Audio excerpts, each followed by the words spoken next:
to the Long Play listening party. It's been all of 10 seconds for us, probably a week, maybe longer for you. It's just the three of us hanging out, listening to some music as we figure out some new technology that's going to make the show better going forward. And do we need to do a lot of intro, or Nate, should we just jump into some songs kind of as soon as you've got whatever you're picking up off the floor there, picked up off the floor? Yeah, we can jump into some songs, and I think, There's a cat down there, or what happened? No. Everything's I have a question. So is orbital debris does it have its own page somewhere, or is it just associated with the two of you? Every time I look it up, it's always associated with one or the other. Yeah, it's cross-posted on the Asterales page and on the Mr. Furious Records page. Okay. But if I'm on Orbital Debris is the album title. This is stuff we listened to last week, folks. And Orbital Debris is the album title. We put it out under Night Mode and Asterales as dual artists. Got you. Yeah. It should be, on streaming, it should be Asterales and Night Mode. And nice. Yeah, it's like Howie said. So we can listen to some tracks, and maybe we'll just kind of go a little behind the scenes on this one, just on what we're doing, because I'm just thinking about the options that we have, and when we go back and edit, that'll be the thing. That'll be the other piece we'll have to figure out. Just it'll be a little different, but we can basically DJ a show, if because what we do is we usually ask artists for the tracks and the order of the tracks that we want to listen to, and set the music bed so there's 5 minutes of silence, and then X amount of tracks and time, and that's how we do it. But now hopefully it's it's a little more free format. I don't know how pausing and restart, if we want to pause or not, but we're going to go track by track this time and see how it goes. But yeah, just do me one favor, Nate, and every time you hit play on a track, snap your fingers in the video frame so I can see that. Okay. And that'll be our backup as far as syncing the audio and video. Okay. And the other plus is that everybody has their own control over everybody else's volume, and including the music. So I'm kind of excited about doing this now. Yeah, this is going to be great. And listeners, Nate did all the logistics. So send your money of appreciation to Nate. Yeah. Nice stuff. Yeah. The rest of us just showed up. So what are we going to hear? We have options. Let me give you some options. So we have some more orbital debris, extra junk, I should say, orbital debris. The 5/4 and raw loop mix, and Hideout Forever Bent mix. I've got a Blame the Game, some Dark Satellites, 5-Star Crush, Mars Lights, and a Night Mode by Frank Computer. Those are all long ones, I think, my Frank Computer collaboration. Okay. Since we talked about it last week, why don't you start us off with the Hideout Forever? The Bent mix? Bent mix. All right. So this is a song. Nate started this song and did the vast majority of the sounds on this song are Nate. I replaced his original bass. Sorry, I forgot the click, but close enough. I replaced his original bass with a MS-20. I wanted to hear just a little envelope on the bass, which the original didn't have, and I think in the main studio version, that's maybe all I did. In this version, no, there is. So I did this overdub part also with the MS-20. into a circuit bent DS1 distortion pedal that I modded, which is where the name of this remix or this alternate mix comes from. It was an overdub part that I liked a lot, but didn't make a lot of sense being very far forward in the main mix. Like it's a very kind of aggressive sound, and it comes in about halfway through and plays toward the end. So it made this alternate mix, which is not that different than the original, but it brings that part forward. And again, like kind of halfway, maybe 2/3 of the way through the song, when that part comes forward, it did some weird kind of tremolo sidechain processing on the pad synths to kind of make them come in and out and make them take up a little bit less space in the mix, so that lead part, this very kind of aggressive sounding lead part could pop through a little more. Yeah, what I liked about this one is that it, like you said, it's even, you know, from just the beginning of it, I had some just, you know, weird synth stuff that was more prominent, that made it a little more just, I don't know, I'm losing the adjective I want to use, but you kind of brought that down or moved it out, and you kind of felt like you placed things a little more separated out, and so some of the cool stuff that maybe might have been obscured by just all the sound, you could pick up on a little bit more. So I appreciated the way you did that. They're a nice kind of two sides of the same coin. I mean, your mix that's on the main record, I call it more lush. It has more details. It has more of your glitches and all those little sprinkles that you add. Yeah, like you said, this one's a little more spread out and clear and kind of, in a way, this is almost more of a rock mix. It's not really a rock mix, but it's a little bit more, you know, you've got your drums. No, that makes sense. Yeah. You know. Yeah, absolutely. Sounds like some approach with rap too. That's a good idea. You know, it's got that grown man sound. You know what I mean? I could tell. This totally sounds like it could be an approach track for sure. This kind of stuff. Third mix. Yeah. And remix. We'll have a whole orchestra on it.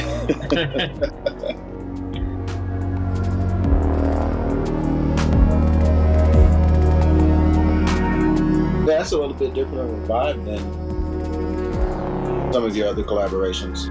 Yeah. You're hearing now that lead part is really kind of front and center.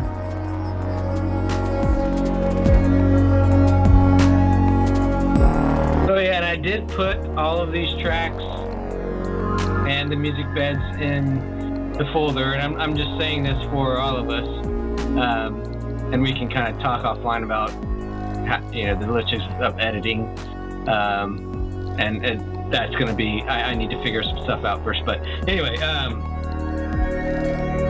yeah, so all the tracks are up online, so if you start editing Howie and you need that, will be there, I think. And so going forward, I think that's a good way to do it.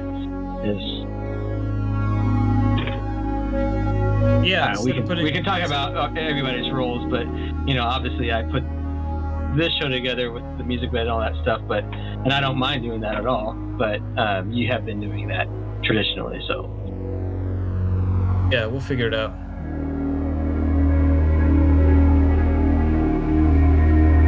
What's next? It's up to us. It's DJ show. Yeah, this is our dealer's choice. Blame the Game, Dark Satellites, 5-Star Crush, Mars Lights. Let's do that. Let's do the Mars Lights. Okay.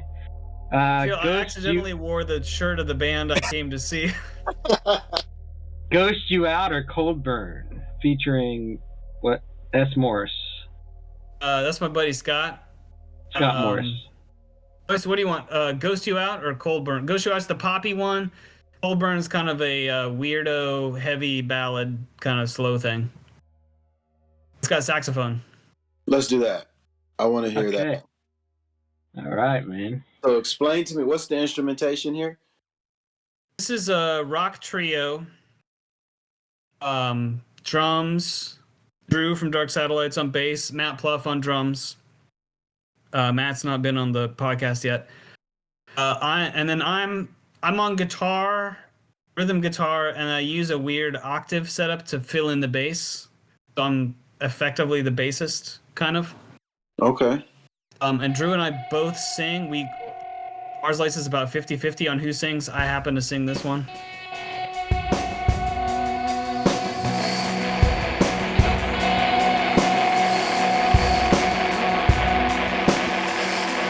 I mean, depending on how much time we have left, Howie, I'll have one or two more chances to give you the click before I start the music.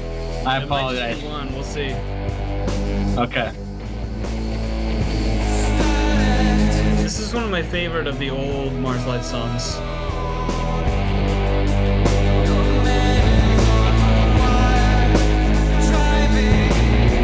I love that I can turn the music up and not affect anything.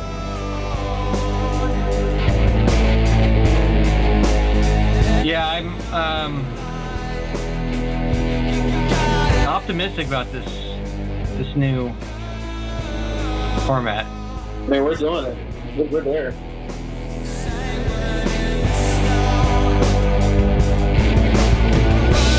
Who writes the lyrics?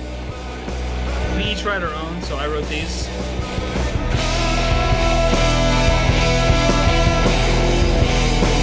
Drums still sound really good on this. I like the drums.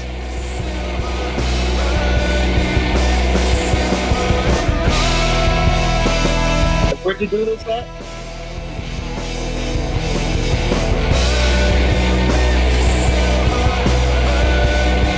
Either Drew's house or mine, I think. I think Drew's. No, was so long ago. When was it? Oh man. I'm struggling to remember, but if I had to guess, I think we did this in my house at the time, which was a carriage house behind an old mansion in North Kansas City, up by the Kansas City Museum. Oh, okay. For real cheap, I rented this carriage house, which is literally where they used to park the horse and carriage back in those days. I mean, it was finished and everything now. Right. I think we did it in that house. Tall ceilings and stuff? Yeah. Nice. Marble floor, marble tile floor. Wow. Whoa. That had to be a nightmare of recording. Well, it was awesome for drums. Okay. For guitars and vocals and stuff, we go upstairs to the carpeted bedroom. Oh, okay. Good thinking.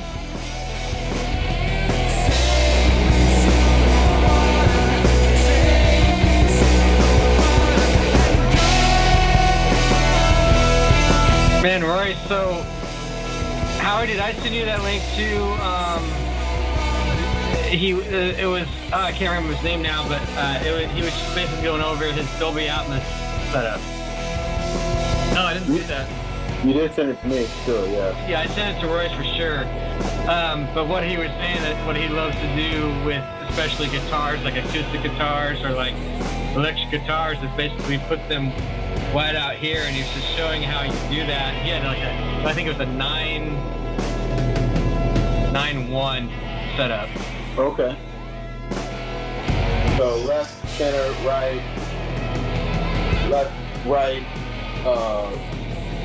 rear, height.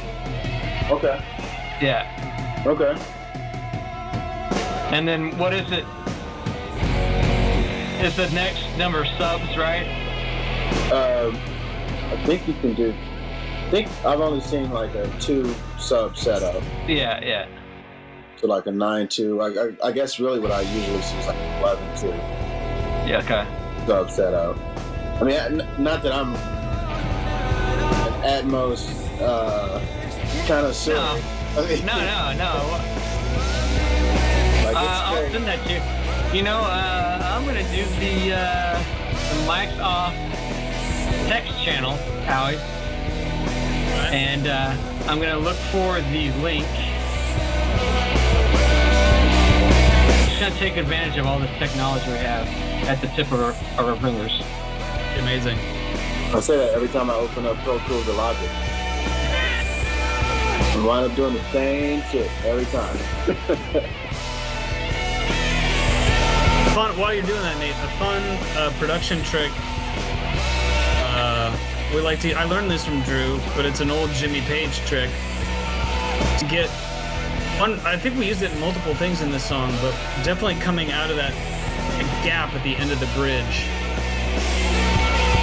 You want kind of a swell, like echoes but backwards.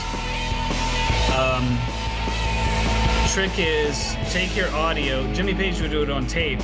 You know, we did it in Pro Tools. Take your audio, reverse it,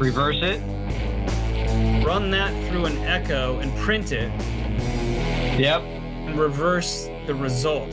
So you get these backward echoes that swell up. And that's a fun audio trick. I've done something similar. I don't know if I've done exactly that, but I will have to remember that. Did you get that the text through the text channel? I will look. I'm in like pop-out mode on the video since I'm recording the video. Okay. I will go ahead and look for that. And And Nate, why don't you pick our last song for this week? All right. I'm gonna pick this 5-Star Crush song because I had listened to that and chose it. I do see the chat. Brad Wood mixing with Dolby Atmos. Yes. Oh, cool. Oh. You need to tell it to play. All right. Yeah. So this is 5-Star Crush. Asta live at the Replay Lounge. Oh, the live one. Yeah, I love the live one. So this is and what I was thinking was just, yeah, it sounds poppy. It sounds like Cure-ish. How did you capture it? We paid a guy to come to the replay and take a multi-track of our live show. Nice. Nice kid. Forget his name off the top of my head. But this was my band. I moved to Kansas City this summer of '05. So then I kind of got my work situation settled. In February of '06, I went on Craigslist to look for a band to join. Planning on playing drums. Found an ad for a band who wanted a keyboard player. And they asked you to learn 2 songs off their MySpace for your audition. One of the songs had a 7/8 bridge. I was the only person who came to an audition who could play the 7/8 bridge. So I joined the band. It wasn't called 5-Star Crush at the time, but we changed the name to 5-Star Crush right after and played for 3 years around town. It's 5-Star Crush. And Matt from Mars Lights, that's where I met Matt. He was the drummer. Okay, cool. So he and I go that far back. But, yeah, I'm playing keys and doing backup vocals in this band. The other guys, Joel on vocals and lead guitar. And let's see, I think Michael is on bass at this point. Pretty sure. So what was Michael from Lovers in Transit, for anyone who remembers. All right, Royce? Damn, Howie. I like some of that voicing you got going on, man. Oh, thank you. Unless you said something, I missed it. I was just gonna say, what was the concept behind the band? Like, what was the thought process and what you guys were doing? Joel and Matt were friends from back in high school, and this was basically Joel's band. Joel, I mean, we would jam a little bit or like bring ideas in, but Joel kind of had the vision.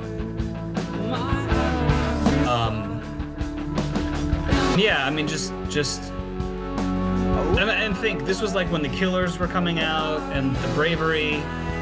We all loved The Cure, and like Simple Minds and that kind of stuff. So it was pretty consciously like a 80s influenced pop band. Gotcha. Get a Tears for Fears cover. Yeah. Which one? It's the one everybody does, or nah? That one. Everybody wants to rule the world. no. No. What's on this Breakfast Club soundtrack? Maybe that's a Simple Minds song. No, that's Don't You Forget About Me. Yeah, Don't You Forget. We would close sometimes with Don't You Forget About Me. That's a good one, man. It's great. Yeah. So fun to play. It's a great way to close the set too. Yeah. I love being in this band. Was so much fun on stage. What keyboard were you playing? What synth were you playing? Elisa's Micron. There you go. Yeah, covered everything. I mean, 80 Pretty sounds. much. Yeah. It would have been nice to have a better Rhodes sound. I used a kind of a Rhodesy sound for some things. A couple of organ sounds, so it would have been nice to have a Nord or something, but I didn't have any money, so it was the Micron. I just keep thinking of like really just kick-ass little like simple keyboard setups, like a Nord, some type of Nord, either a stage, like electros are fine, and then like probably like a Rev 2. Yeah. Like I'd love to have just that setup. All I need is one mic. What's that? All I need is one mic. You win. What kind of mic though, Royce? I'll take an SM57. You know what I mean? Like I'll get it. Like I don't even. Mic don't matter. Mic don't matter. Just because I'll never have another place to say it, and Nate, I know you'll appreciate this, but on that track, Asta, the keyboard part is very simple, but I am really proud of like how, if you listen to that chord part, how the inversion it flips where it is on the beat as far as where the high note and the low note is, which gives it this kind of like motion. I guess. I wasn't quite sure, but I there was something. Yeah, that had to be it. The different. Yeah. Nice, man. All right, everybody. I think we're hoping this works. We'll sort out the edit. That's January 20th. We hope you hear this real soon, like next week. Yeah. But yeah, assuming everything went well, and we have every reason to think it did, we'll be booking guests and be back in your feed on a regular basis real soon.